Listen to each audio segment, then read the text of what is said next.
Yeah, this is the Vic Academy. This is linear algebra. We want to look at eigenvector and eigenvalue relationship.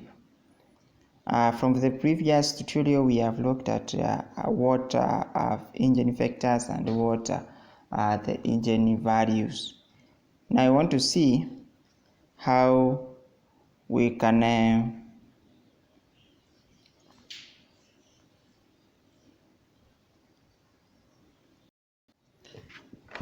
we want to see how the eigenvalues and eigenvectors are latent by looking at this theorem. It states that eigenvectors are corresponding to distinct eigenvalues are linearly independent and a linear transformation T. In other words, if you have a transformation T which is linear with distinct eigenvalues, which are namely with the corresponding eigenvectors, then these eigenvectors are linearly independent. They are linearly independent, or else they are not zeros. They are not zeros. So to prove this, we need to introduce. We can do this using induction method. Induction hypothesis method. So we let lambda 1 to lambda n be distinctive eigenvalues with the corresponding vectors v1 to vn and for this linear transformation. So if what we need to show basically here to show that the vectors are linearly independent, we want to show that if we take the linear combination of AVs and AV1 or that to AN, VN, the solution is 0. We get 0. But in this case, you'll find that then V2s are not 0. The VIs or VNs are not 0. They are non-zeros. So that means the coefficients is the one that may be 0, which this will be true. If you show these two, then we have proven that the eigenvalues or the eigenvectors are linearly independent. So by induction, let's take n1, and you'll find that if we take n1, it's like saying a1 v1 equal to 0. But you see that this vector here is non-zero, so this v1 is not 0. So it should imply that a1 is actually the one which is 0. So that's just to give you a start. Then let's do for n2. N2, it will mean that we'll have this. Applying the transformation, this becomes true. And if you expand, this is true. TV1 is actually this. And TV2 is that. So we have this.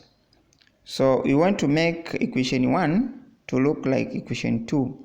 So you see, but the idea here is elimination of the first alpha1. So what we need to make this one same, it means here we introduce lambda 1, so that the equation looks like this. Now taking this and this, and this, and getting the difference, you can see clearly this is true, which means that since this one lambda 2 is not equal to lambda 1, it will imply that this difference is true, is not 0, and therefore v2 is not 0.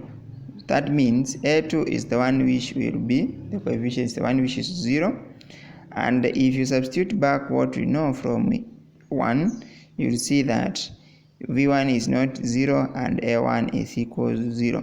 So from here you can see that a1 is 0, a2 is 0. v1 and v2 are linearly independent. So with those two, then we can now introduce now the rule expansion to ends, because you see n1 is applying, n2 is applying, so it will fall even to all other n being, they will also fall. And that's what we call hypothesis. So we call induction hypothesis. So we clear on that. The two vectors are here are linearly independent, and a1s and a2 are 0. So let's go to the next step, which is we call it induction step. Now that n1 and n2 have followed the suit, or they are actually following the criteria, then it will imply that if we do for big n's, then the same thing have to happen, and therefore we assume that v1 or these two vn are linearly independent. Why are we assuming? Because from the previous n1 and n2, the v1 and the v2 are linearly independent. So by induction hypothesis, and we show that then they are linearly independent. They are linearly independent. So suppose this linear combination is equal to 0. The next step will be, now we introduce transformation, and you find this is true, which opens to be that way. That becomes that one. So you can see, because we have that one, we can now introduce this is is 3, that's 3, and this is our 4. So what we need to see here is we want to make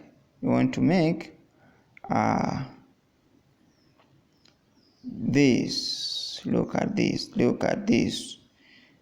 one to have a an, so that we can eliminate it just from what we had done, so that now we come up with this kind of equation here. Then if we subtract the two a1s and an, so you can see that this is becoming, so if you substitute these two, those ones now there, so this is now 3. Can you call that one 3 now? Getting the difference between this one, you can see this is true. That is true. So that if you take, because you know either the lambda I is not equal to the lambda I plus 1. They are not equal. So it means that the difference ai minus 1 is not equal to 0, because they are not equal. And then it will fall generalization, all this, all that. So that will mean what? It will mean all VIs or VNs are linearly independent, because it will mean that even if VNs are not equal to 0, they are non-zeros. That means their coefficients are the ones which are zeros. So the only coefficient, this one is the only one which is equal to 0, but the others are not equal to 0, and that proves that all the non-Eigen vectors in this case are linearly independent.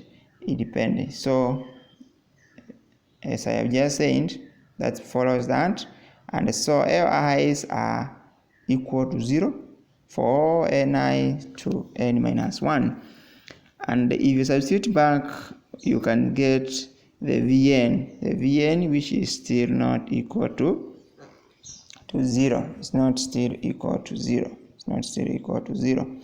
N is still equal to 0. So that all n's are equal to 0, and that implies that all from V1 to Vn are linearly independent. Remember, so far, if you have not subscribed to this channel, kindly subscribe.